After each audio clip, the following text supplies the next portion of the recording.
Okay, guys, this is the right speech about the First Amendment, and it's quite poignant what he says about the First Amendment.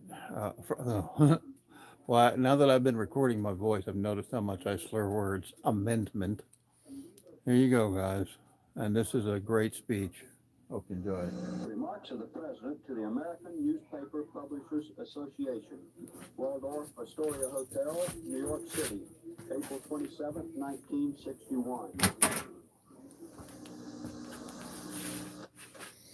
Mr. Chairman, ladies and gentlemen, I appreciate very much your generous invitation to be here tonight.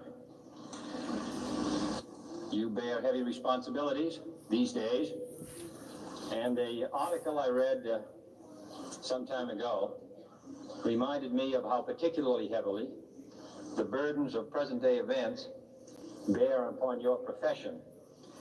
You may remember that in 1851, the New York Herald Tribune, under the sponsorship and publishing of Horace Greeley, employed as its London correspondent an obscure journalist by the name of Karl Marx.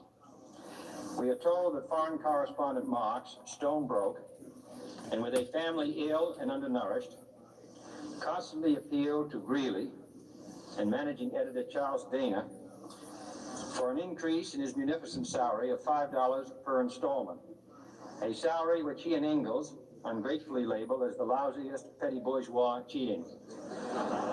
But when all his financial appeals were refused, Marx looked around for other means of livelihood and fame, eventually terminating his relationship with the Tribune and devoting his talents full-time to the cause that would bequeath to the world the seeds of Leninism, Stalinism, revolution, and the Cold War. If only this capitalistic New York newspaper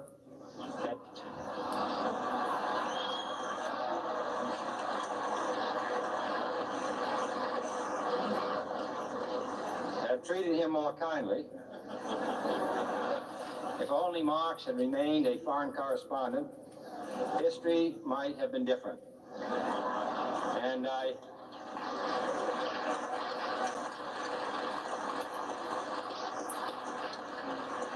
hope all publishers will bear this lesson in mind. Damn it. Get out of here, Next time dog. they receive a poverty-stricken appeal from a small increase in the expense account from an obscure newspaper man.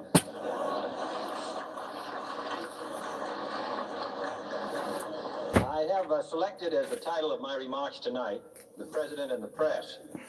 Some may suggest that this would be more naturally worded, "The President versus the Press," but those are not my sentiments tonight. It is true, however, that when a well-known diplomat from another country demanded recently that our State Department repudiate certain newspaper attacks on his colleague, it was unnecessary for us to reply that this administration was not responsible for the press, for the press had already made it clear that it was not responsible for this administration.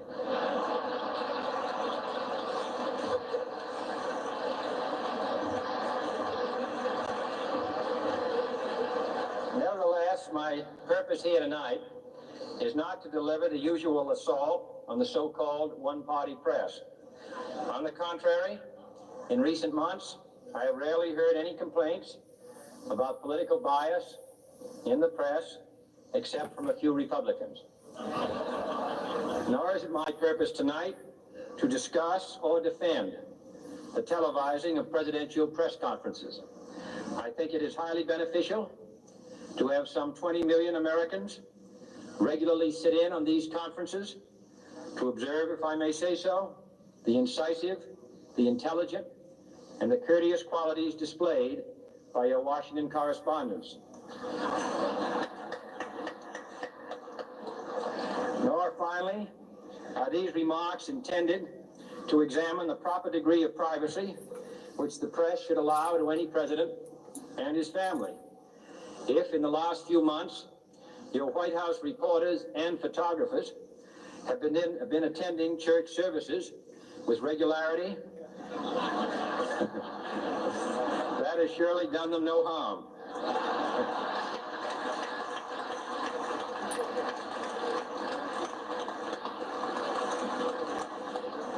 On the other hand, I realize that your staff and wire service photographers may be complaining that they do not enjoy the same green privileges, the local golf courses, which they once did.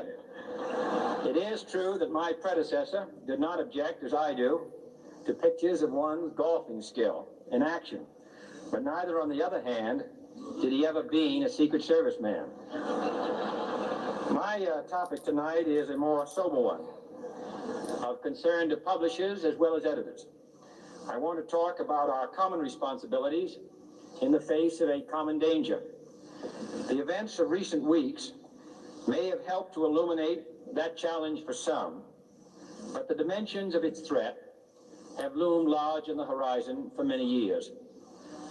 Whatever our hopes may be for the future, for reducing this threat or living with it, there is no escaping either the gravity or the totality of its challenge to our survival and to our security. A challenge that confronts us in unaccustomed ways in every sphere of human activity. This deadly challenge imposes upon our society two requirements of direct concern, both to the press and to the president. Two requirements that may seem almost contradictory in tone, but which must be reconciled and fulfilled if we are to meet this national peril. I refer first to the need for far greater public information, and second, to the need for far greater official secrecy. The very word secrecy is repugnant in a free and open society, and we are, as a people, inherently and historically opposed to secret societies, to secret oaths, and to secret proceedings. We decided long ago that the dangers of excessive and unwarranted concealment of pertinent facts far outweighed the dangers which are cited to justify it. Even today, there is little value in opposing the threat of a closed society by imitating its arbitrary restrictions. Even today, there is little value in ensuring the survival of our nation if our traditions do not survive with it. And there is very grave danger that an announced need for increased security will be seized upon by those anxious to expand its meaning to the very limits of official censorship and concealment. That I do not intend to permit to the extent that it's in my control. And no official of my administration, whether his rank is high or low, civilian or military, should interpret my words here tonight as an excuse to censor the news, to stifle dissent, to cover up our mistakes, or to withhold from the press and the public the facts they deserve to know. But I do ask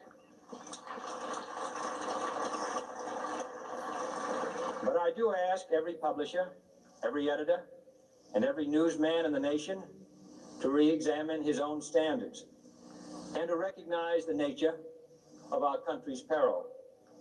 In time of war, the government and the press have customarily joined in an effort based largely on self-discipline to prevent unauthorized disclosures to the enemy.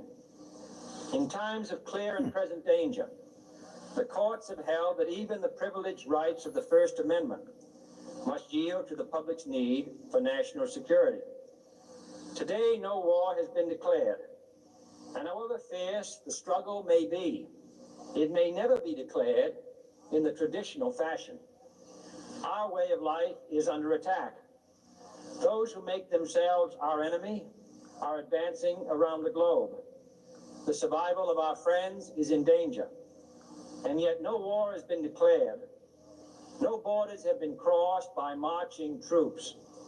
No missiles have been fired. If the press is awaiting a declaration of war, before it imposes the self-discipline of combat conditions, then I can only say that no war ever posed a greater threat to our security. If you are awaiting a finding of clear and present danger, then I can only say that the danger has never been more clear, and its presence has never been more imminent. It requires a change in outlook, a change in tactics, a change in missions by the government, by the people, by every businessman or labor leader, and by every newspaper.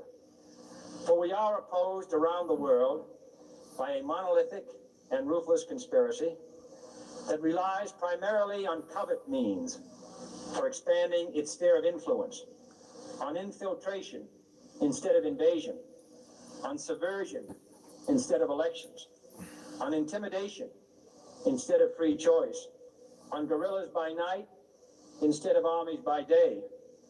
It is a system which has conscripted vast human and material resources into the building of a tightly knit, highly efficient machine that combines military, diplomatic, intelligence, economic, scientific, and political operations. Its preparations are concealed, not published. Its mistakes are buried, not headlined. Its dissenters are silenced, not praised. No expenditure is questioned, no rumor is printed, no secret is revealed. It conducts the Cold War, in short, with a wartime discipline no democracy would ever hope or wish to match. Nevertheless, every democracy recognizes the necessary restraints of national security. And the question remains whether those restraints need to be more strictly observed if we are to oppose this kind of attack as well as outright invasion. For the facts of the matter are that this nation's foes have openly boasted of acquiring through our newspapers information they would otherwise hire agents to acquire through theft, bribery, or espionage. That details of this nation's covert preparations to counter the enemy's covert operations have been available to every newspaper reader, friend and foe alike. That the size, the strength, the location, and the nature of our forces and weapons, and our plans and strategy for their use, have all been pinpointed in the press and other news media to a degree sufficient to satisfy any foreign power, and that in at least one case, the publication of details concerning a secret mechanism whereby satellites were followed required its alteration at the expense of considerable time and money. The newspapers which printed these stories were loyal, patriotic, responsible, and well-meaning. Had we been engaged in open warfare, they undoubtedly would not have published such items. But in the absence of open warfare, they recognized only the tests of journalism and not the tests of national security. And my question tonight is whether additional tests should not now be adopted. That question is for you alone to answer. No public official should answer it for you. No governmental plan should impose its restraints against your will. But I would be failing in my duty to the nation in considering all of the responsibilities that we now bear and all of the means at hand to meet those responsibilities if I did not commend this problem to your attention and urge its thoughtful consideration. On many earlier occasions I have said, and your newspapers have constantly said, that these are times that appeal to every citizen's sense of sacrifice and self-discipline. They call out to every citizen to weigh his rights and comforts against his obligations to the common good. I cannot now believe that those citizens who serve in the newspaper business consider themselves exempt from that appeal. I have no intention of establishing a new office of war information to govern the flow of news. I am not suggesting any new forms of censorship or new types of security classifications. I have no easy answer to the dilemma that I have posed and would not seek to impose it if I had one. But I am asking the members of the newspaper profession and the industry in this country to re-examine their own responsibilities, to consider the degree on the nature of the present danger and to heed the duty of self-restraint, which that danger imposes upon us all. Every newspaper now asks itself, with respect to every story, is it news? All I suggest is that you add the question, is it in the interest of national security? And I hope that every group in America, unions and businessmen and public officials at every level, will ask the same question of their endeavors and subject their actions to this same exacting test. And should the press of America consider and recommend the voluntary assumption of specific new steps or machinery, I can assure you that we will cooperate wholeheartedly with those recommendations. Perhaps there will be no recommendations. Perhaps there is no answer to the dilemma faced by a free and open society in a cold and secret war. In times of peace, any discussion of this subject and any action that results are both painful and without precedent. But this is a time of peace and peril which knows no precedent in history. It is the unprecedented nature of this challenge that also gives rise to your second obligation, an obligation which I share. And that is our obligation to inform and alert the American people, to make certain that they possess all the facts that they need and understand them as well, the perils, the prospects, the purposes of our program, and the choices that we face. No president should fear public scrutiny of his program, for from that scrutiny comes understanding, and from that understanding comes support or opposition, and both are necessary. I am not asking your newspapers to support an administration, but I am asking your help in the tremendous task of informing and alerting the American people. For I have complete confidence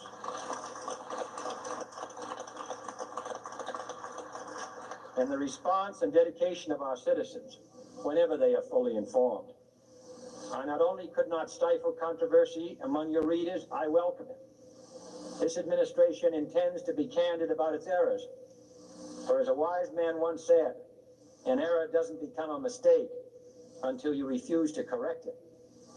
We intend to accept full responsibility for our errors, and we expect you to point them out when we miss them. Without debate, without criticism, no administration and no country can succeed, and no republic can survive.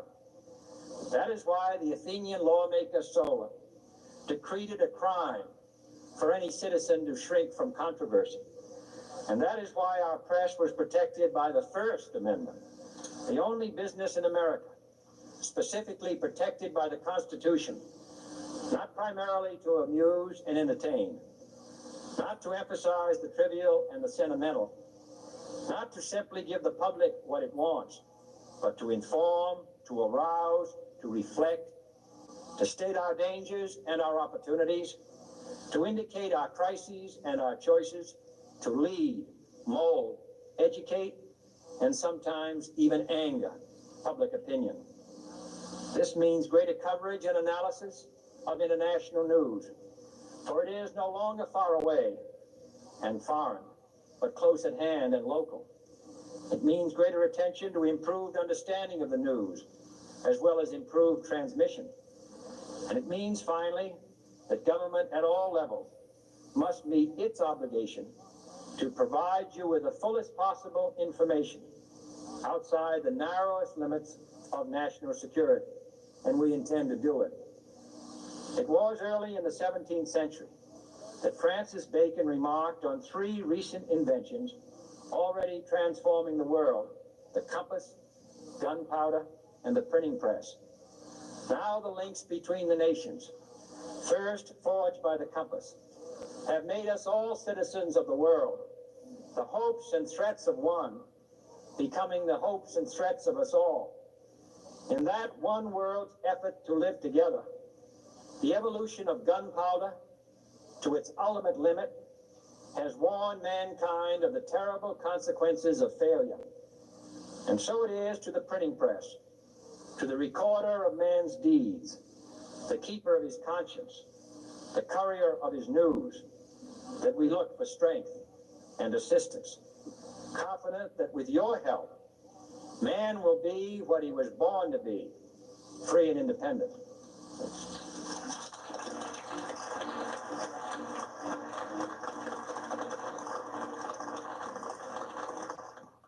All right. I like his last few lines there about the Constitution. Not only informed, but possibly anger. Oh, wait, we're switching into something else here. I wanted to get a copy of that because I plan to use that as an opening for my videos. Let's see if there's anything interesting here. Furry, she always has something good.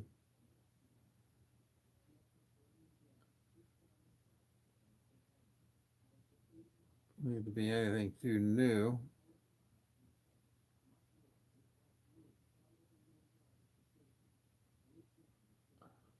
I hadn't really planned to go beyond this. I only got one watching at the moment, whoever that is. Thanks for stopping by. I've lost my glasses.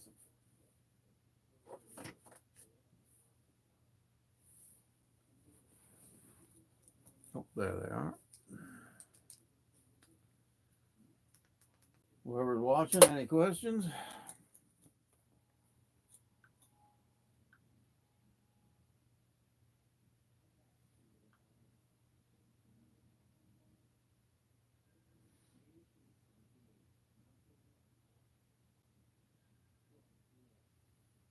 No questions.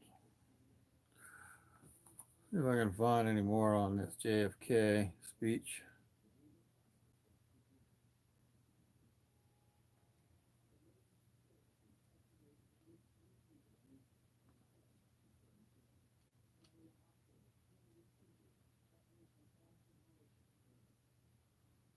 I think that's a shortened version of the same speech. The very word secrecy is repugnant in a free and open society.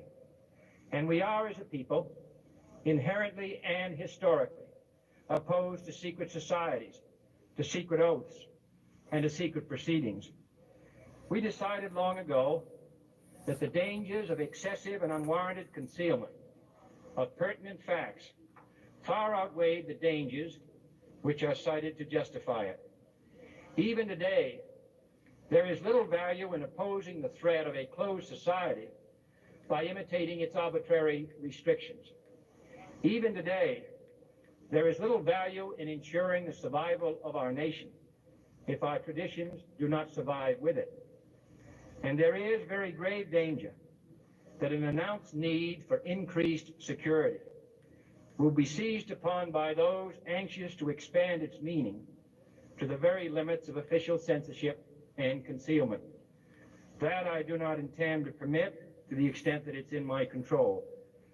And no official of my administration, whether his rank is high or low, civilian or military, should interpret my words here tonight as an excuse to censor the news, to stifle dissent, to cover up our mistakes, or to withhold from the press and the public the facts they deserve to know. For we are opposed around the world by a monolithic and ruthless conspiracy that relies primarily on covert means for expanding its sphere of influence, on infiltration instead of invasion, on subversion instead of elections, on intimidation instead of free choice, on guerrillas by night instead of armies by day. It is a system which has conscripted vast human and material resources into the building of a tightly knit, highly efficient machine that combines military, diplomatic, intelligence, economic, scientific, and political operations. Its preparations are concealed, not published. Its mistakes are buried, not headlined. Its dissenters are This is silent, just a repeat not of the praised. earlier speech. No expenditure is questioned, no rumor is printed, no secret is revealed. No president should fear public scrutiny of his program, for from that scrutiny comes understanding, And from that understanding comes support or opposition, and both are necessary.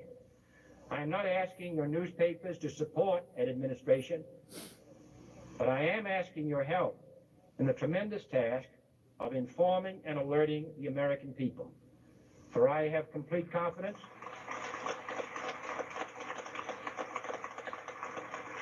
in the response and dedication of our citizens whenever they are fully informed. I not only could not stifle controversy among your readers, I welcome it. This administration intends to be candid about its errors. For as a wise man once said, an error doesn't become a mistake until you refuse to correct it.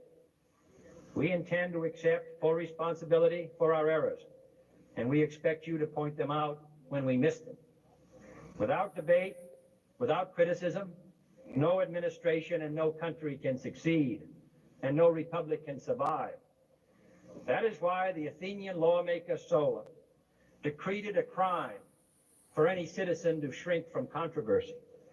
And that is why our press was protected by the First Amendment, the only business in America specifically protected by the Constitution, not primarily to amuse and entertain, not to emphasize the trivial and the sentimental, not to simply give the public what it wants, but to inform, to arouse, to reflect, to state our dangers and our opportunities, to indicate our crises and our choices, to lead, mold, educate, and sometimes even anger.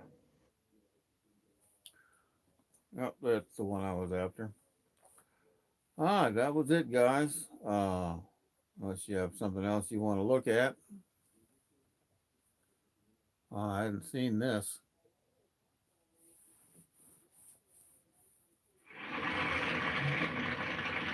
President Anderson, members of the faculty, Board of Trustees, distinguished guests, my old colleague, Senator Bob Byrd, who has earned his degree through many years of attending Knight Law School, while I am earning mine in the next 30 minutes, distinguished guests, ladies and gentlemen. It is with great pride that I participate in this ceremony of the American University, sponsored by the Methodist Church, founded by Bishop John Fletcher Hurst, and first opened by President Woodrow Wilson in 1914. This is a young and growing university, but it has already fulfilled Bishop Hurst's enlightened hope for the study of history and public affairs in a city devoted to the making of history and to the conduct of the public's business. By sponsoring this institution of higher learning for all who wish to learn, whatever their color or their creed, the Methodists of this area and the nation deserve the nation's thanks. And I commend all those who are today graduating. Professor Woodrow Wilson once said that every man sent out from a university should be a man of his nation, as well as a man of his time. And I'm confident that the men and women who carry the honor of graduating from this institution will continue to give from their lives, from their talents, a high measure of public service and public support. There are few earthly things more beautiful than a university, wrote John Masefield in his tribute to English universities, and his words are equally true today. He did not refer to towers or to campuses. He admired the splendid beauty of a university because it was, he said, a place where those who hate ignorance may strive to know, where those who perceive truth may strive to make others see.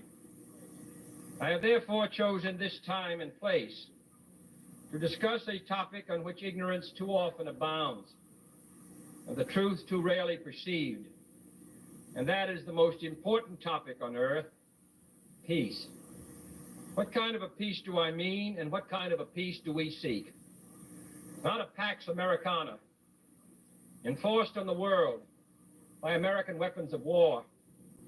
Not the peace of the grave or the security of the slave. I am talking about genuine peace, the kind of peace that makes life on earth worth living, the kind that enables men and nations to grow and to hope and build a better life for their children. Not merely peace for Americans, but peace for all men and women. Not merely peace in our time, but peace in all time. I speak of peace because of the new face of war. Total war makes no sense in an age where great powers can maintain large and relatively invulnerable nuclear forces and refuse to surrender without resort to those forces.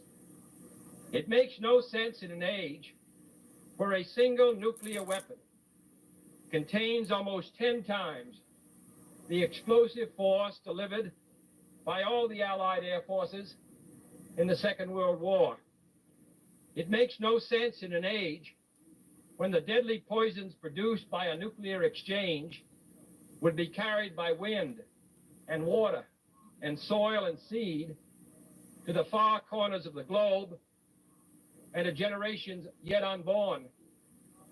Today, the expenditure of billions of dollars every year on weapons acquired for the purpose of making sure we never need them is essential to the keeping of peace.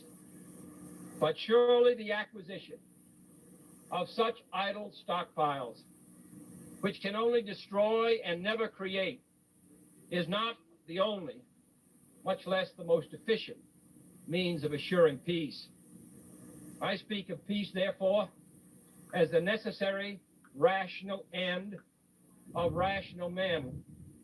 I realize the pursuit of peace is not as dramatic as the pursuit of war, and frequently the words of the pursuers fall on deaf ears, but we have no more urgent task.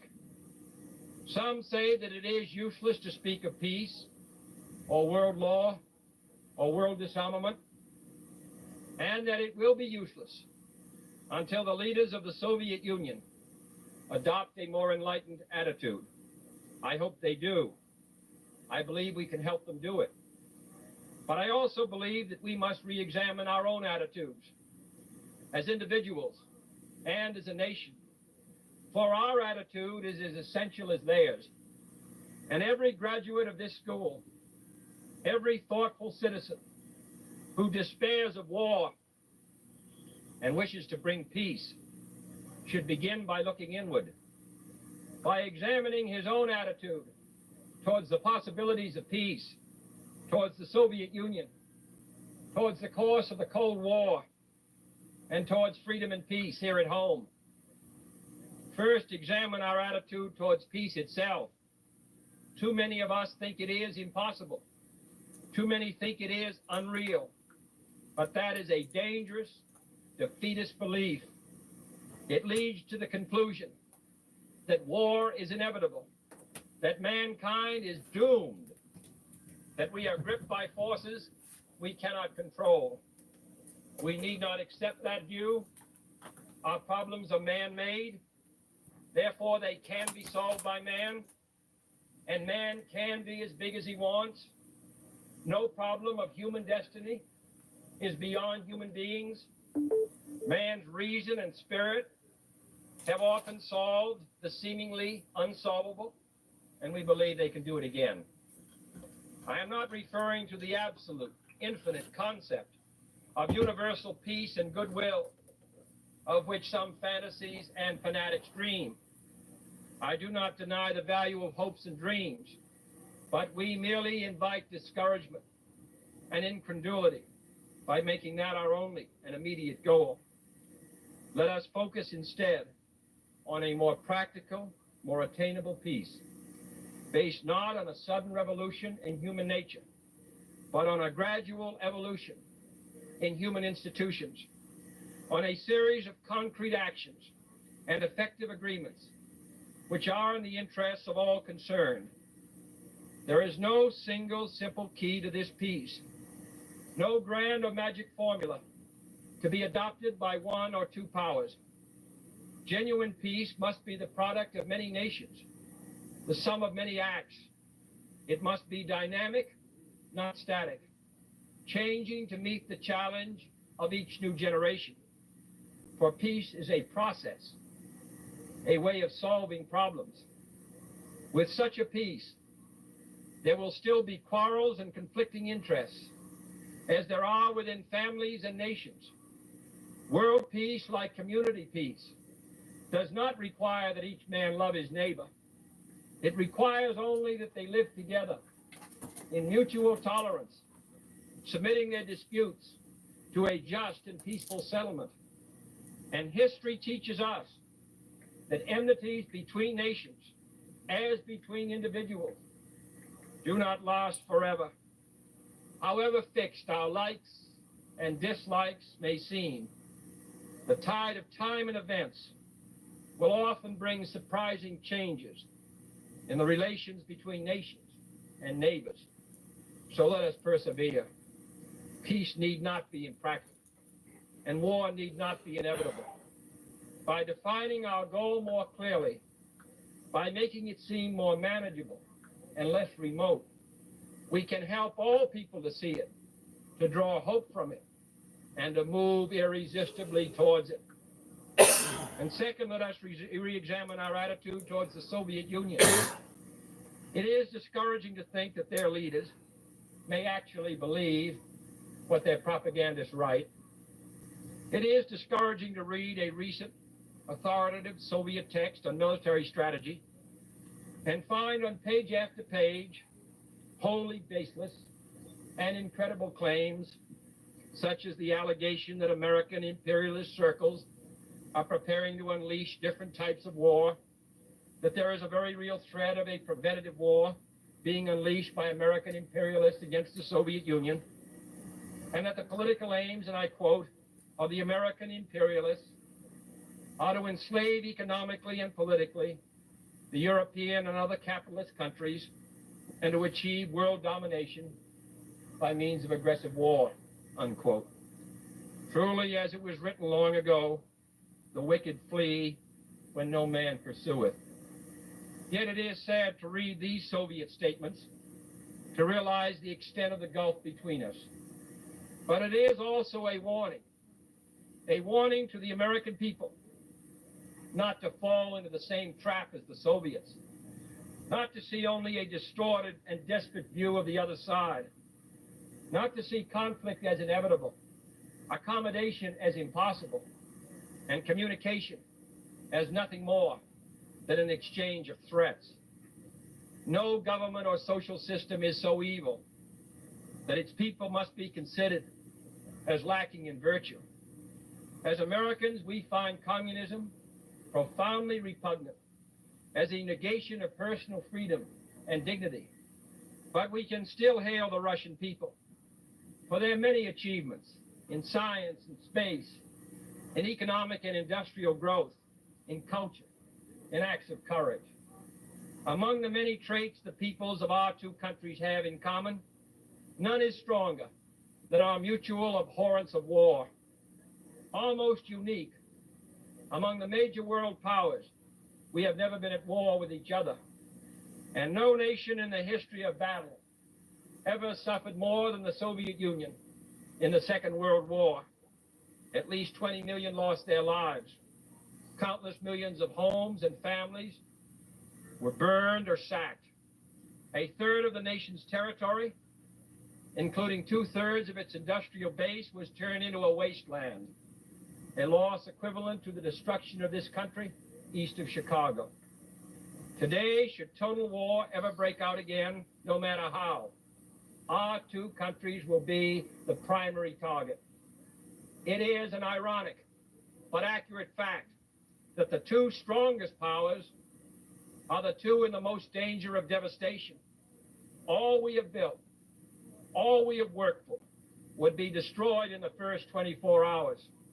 And even in the Cold War, which brings burdens and dangers to so many countries, including this nation's closest allies, our two countries bear the heaviest burdens. For we are both devoting massive sums of money to weapons that could be better devoted to combat ignorance, poverty, and disease. We are both caught up in a vicious and dangerous cycle, with suspicion on one side breeding suspicion on the other, and new weapons begetting counter weapons. In short, both the United States and its allies, and the Soviet Union and its allies, have a mutually deep interest in a just and genuine peace and in holding the arms race. Agreements to this end are in the interests of the Soviet Union as well as ours, and even the most hostile nations can be relied upon to accept and keep those treaty obligations, and only those treaty obligations, which are in their own interest. So let us not be blind to our differences, but let us also direct attention to our common interests and the means by which those differences can be resolved. And if we cannot end now our differences, at least we can help make the world safe for diversity. For in the final analysis, our most basic common link is that we all inhabit this small planet. We all breathe the same air. We all cherish our children's futures, and we are all mortal. Third, let us re-examine our attitude towards the Cold War, remembering we're not engaged in a debate, seeking to pile up debating points. We are not here distributing blame or pointing the finger of judgment. We must deal with the world as it is, and not as it might have been, had the history of the last 18 years been different. We must therefore persevere in the search for peace, in the hope that constructive changes within the communist bloc might bring within reach solutions which now seem beyond us. We must conduct our affairs in such a way that it becomes in the communist interest to agree on a genuine peace, and above all, while defending our own vital interests. Nuclear powers must avert those confrontations which bring an adversary to a choice of either a humiliating retreat or a nuclear war. To adopt that kind of course in the nuclear age would be evidence only of the bankruptcy of our policy or of a collective death wish for the world. To secure these ends, America's weapons are non-provocative, carefully controlled, designed to deter, and capable of selective use. Our military forces are committed to peace and disciplined in self-restraint. Our diplomats are instructed to avoid unnecessary irritants and purely rhetorical hostility, for we can seek a relaxation of tensions without relaxing our guard. And for our part, we do not need to use threats to prove we are resolute.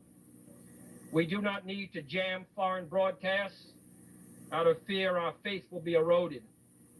We are unwilling to impose our system on any unwilling people, but we are willing and able to engage in peaceful competition with any people on earth.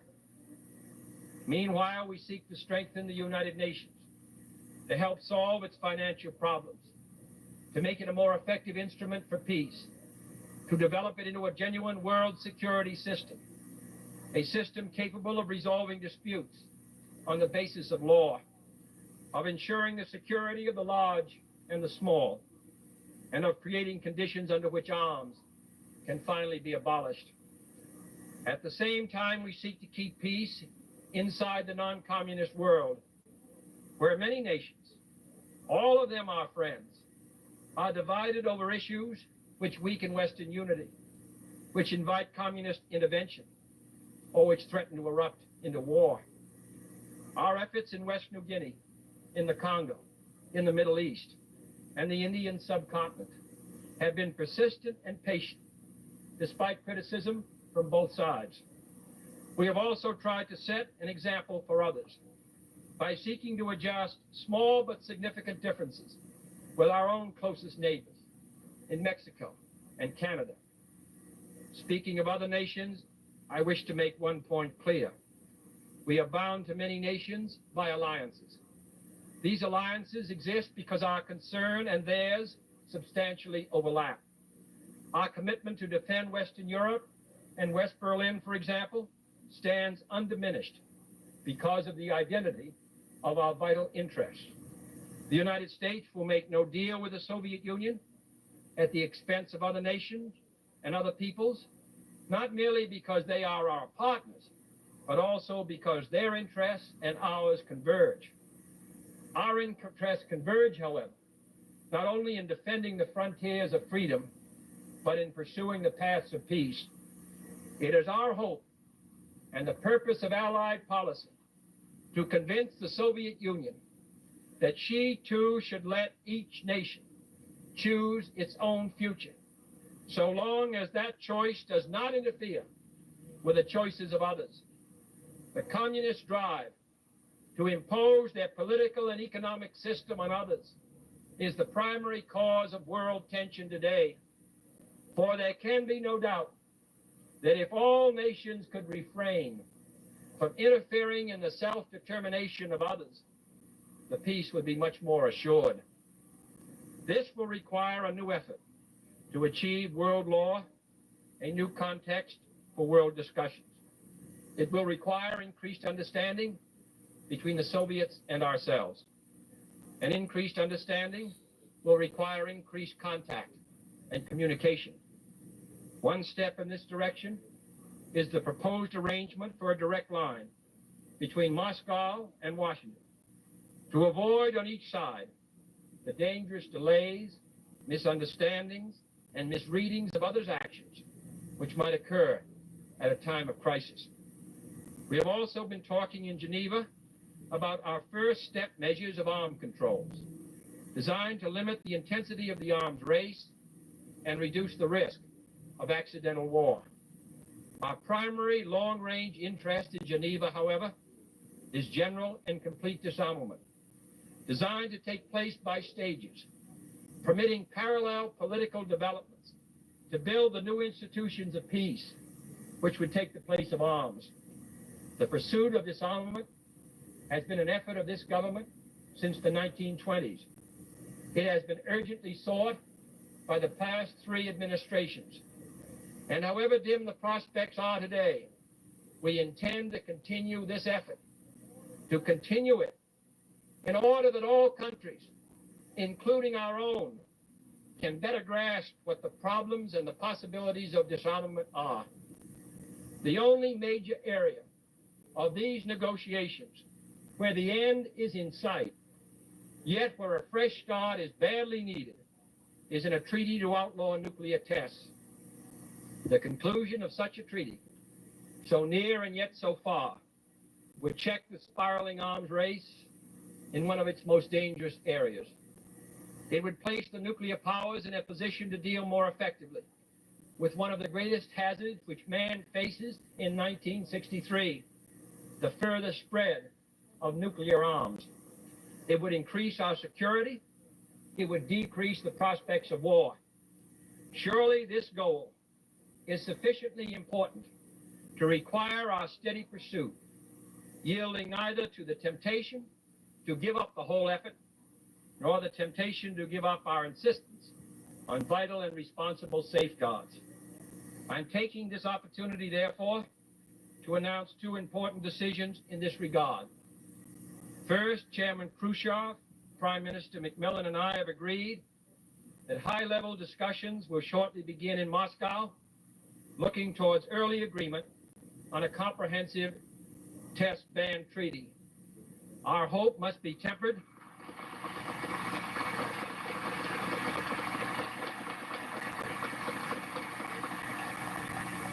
Our hopes must be tempered with the caution of history, but with our hopes go the hopes of all mankind. Second, to make clear our good faith and solemn convictions on this matter, I now declare that the United States does not propose to conduct nuclear tests in the atmosphere so long as other states do not do so. We will not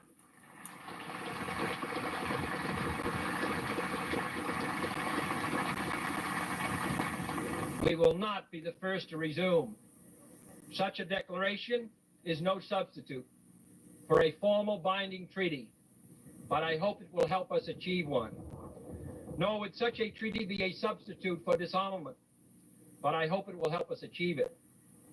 Finally, my fellow Americans, let us examine our attitude towards peace and freedom here at home.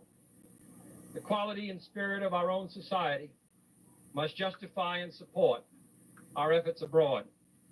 We must show it in the dedication of our own lives. As many of you who are graduating today will have an opportunity to do by serving without pay in the Peace Corps abroad or in the proposed National Service Corps here at home. But wherever we are, we must all, in our daily lives, live up to the age-old faith that peace and freedom walk together. In too many of our cities today, the peace is not secure because freedom is incomplete. It is the responsibility of the executive branch at all levels of government, local, state, and national, to provide and protect that freedom for all of our citizens by all means within our authority. It is the responsibility of the legislative branch at all levels, wherever the authority is not now adequate, to make it adequate. And it is the responsibility of all citizens in all sections of this country to respect the rights of others and respect the law of the land. All this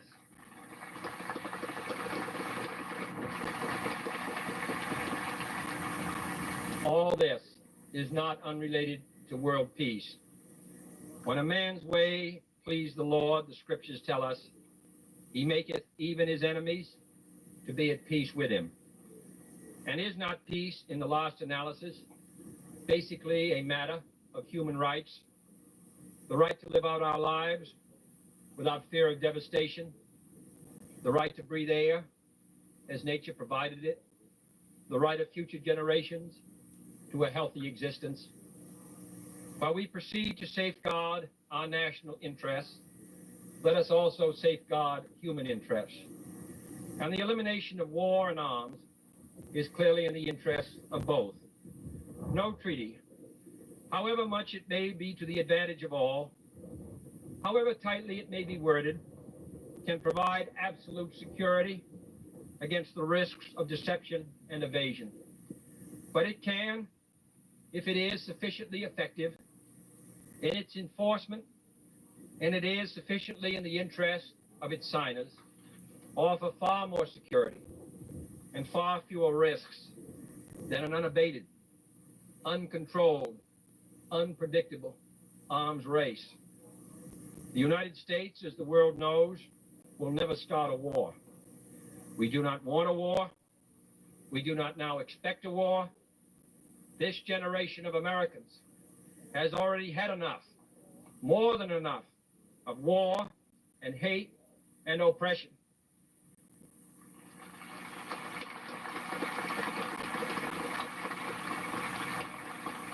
We shall be prepared if others wish it. We shall be alert to try to stop it.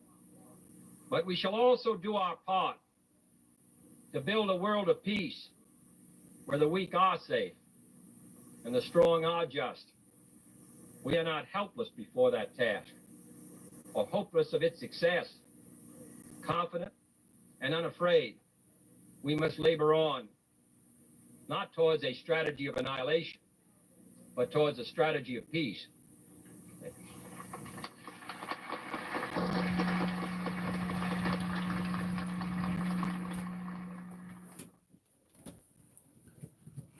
Okay, folks, that was pretty much what I wanted to show was the, oh, it's civil rights address. Oh, I might leave it going. Good evening, my fellow citizens.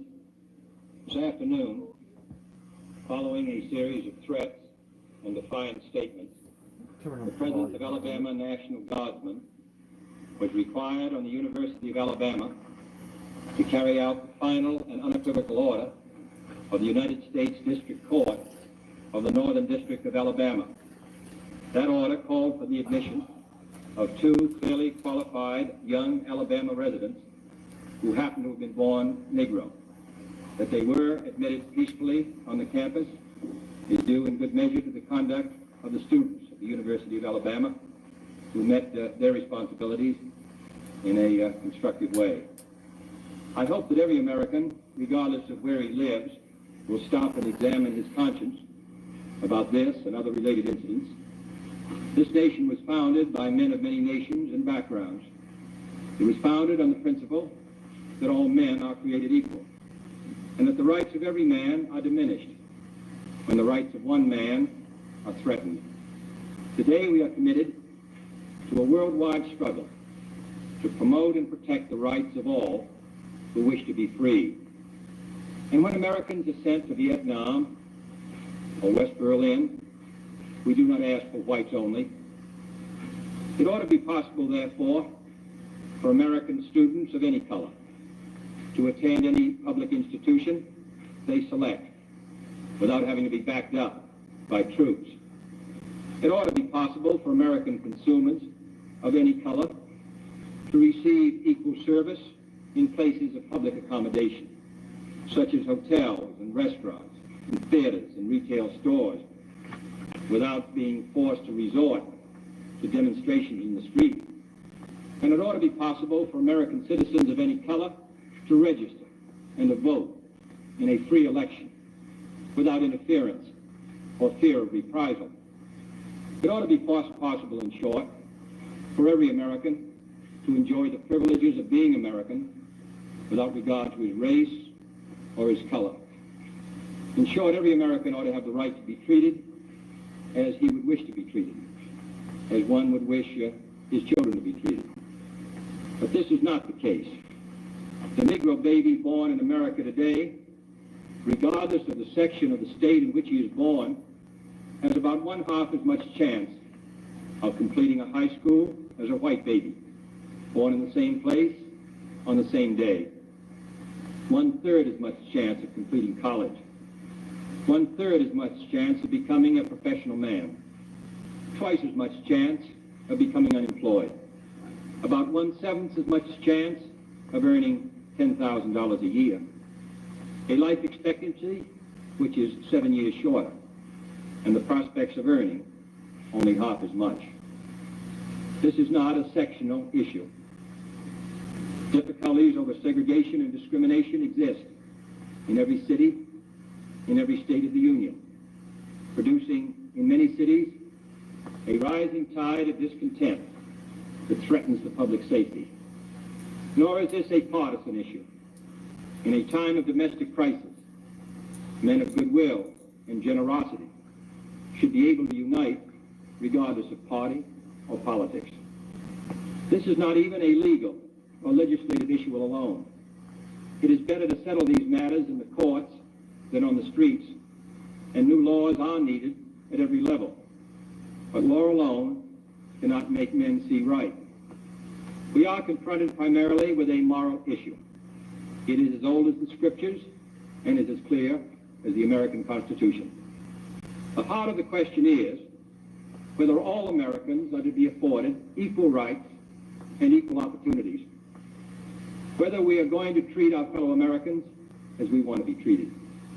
If an American, because his skin is dark, cannot eat lunch in a restaurant open to the public, if he cannot send his children to the best public school available, if he cannot vote for the public officials who represent him, if, in short, he cannot enjoy the full and free life which all of us want, then who among us would be content to have the color of his skin changed and stand in his place? Who among us would then be content with the counsels of patience and delay? 100 years of delay have passed since President Lincoln freed the slaves, yet their heirs, their grandsons, are not fully free. They are not yet freed from the bonds of injustice. They are not yet freed from social and economic oppression. And this nation, for all its hopes and all its boasts, will not be fully free until all its citizens are free. We preach freedom around the world, and we mean it. And we cherish our freedom here at home. But are we to say to the world, and much more importantly, to each other that this is a land of the free, except for the Negroes, that we have no second-class citizens, except Negroes, that we have no class or caste system, no ghettos, no master race, except with respect to Negroes. Now the time has come for this nation to fulfill its promise. The events in Birmingham and elsewhere have so increased the cries for equality that no city or state or legislative body can prudently choose to ignore them. The fires of frustration and discord are burning in every city, north and south. Where legal remedies are not at hand, redress is sought in the streets, in demonstrations, parades, and protests, which create tensions and threaten violence and threaten lives. We face, therefore, a moral crisis as a country and a people. It cannot be met by repressive police action. It cannot be left to increase demonstrations in the streets. It cannot be quieted by token moves or talk. It is a time to act in the Congress, in your state and local legislative body, and above all, in all of our daily lives. It is not enough to pin the blame on others, to say this is a problem of one section of the country or another, or deplore the facts that we face. A great change is at hand, and our task, our obligation, is to make that revolution, that change, peaceful and constructive for all. Those who do nothing are inviting shame as well as violence. Those who act boldly are recognizing right as well as reality. Next week, I shall ask the Congress of the United States to act, to make a commitment it is not fully made in this century to the proposition that race has no place in American life or law. The federal judiciary has upheld that proposition in a series of forthright cases. The executive branch has adopted that proposition in the conduct of its affairs, including the employment of federal personnel, the use of federal facilities, and the sale of federally financed housing. But there are other necessary measures which only the Congress can provide, and they must be provided at this session. The old code of equity law under which we live commands for every wrong a remedy. But in too many communities, in too many parts of the country, wrongs are inflicted on Negro citizens, and there are no remedies at law. Unless the Congress acts, their only remedy is the street. I am therefore asking the Congress to enact legislation giving all Americans the right to be served in facilities which are open to the public: hotels, restaurants, theaters, retail stores, and similar establishments. This seems to me to be an elementary right. Its denial is an arbitrary indignity that no American in 1963 should have to endure, but many do. I recently met with scores of business leaders, urging them to take voluntary action to end this discrimination. And I've been encouraged by their response. And in the last 2 weeks, over 75 cities have seen progress made in desegregating these kinds of facilities. But many are unwilling to act alone. And for this reason, nationwide legislation is needed if we are to move this problem from the streets to the courts.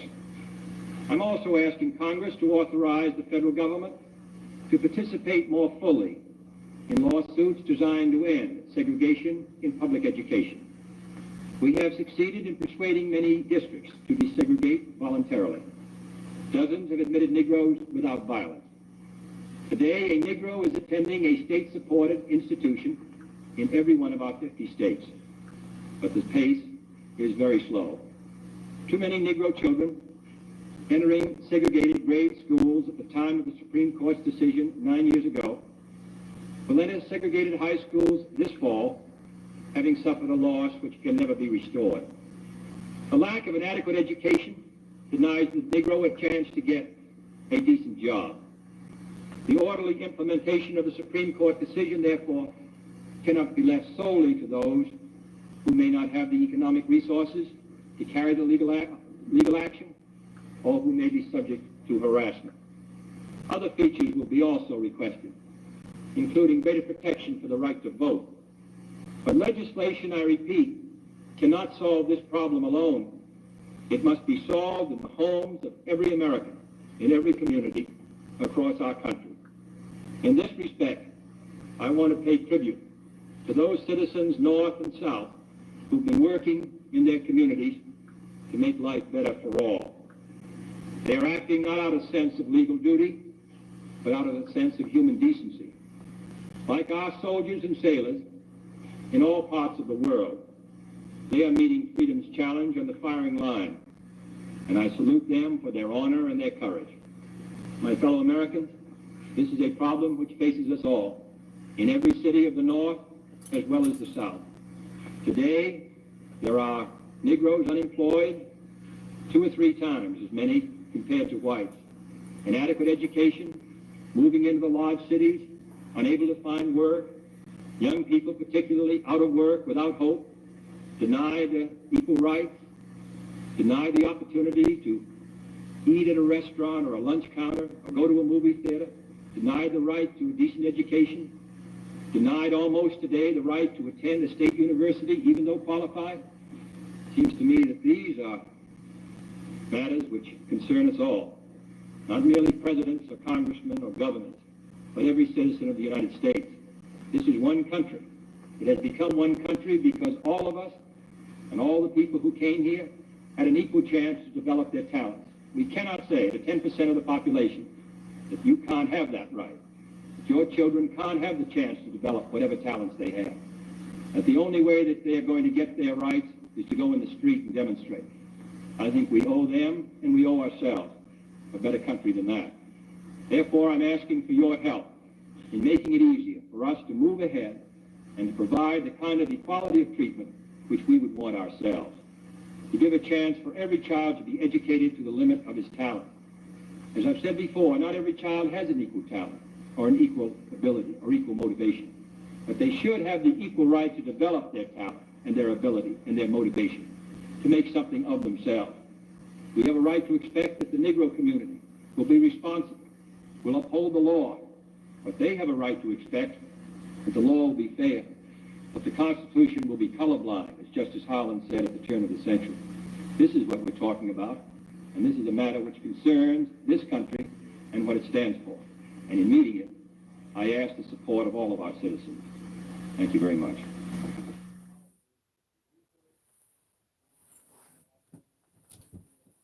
All right, folks, I'm gonna end it there. Only one watching anyway.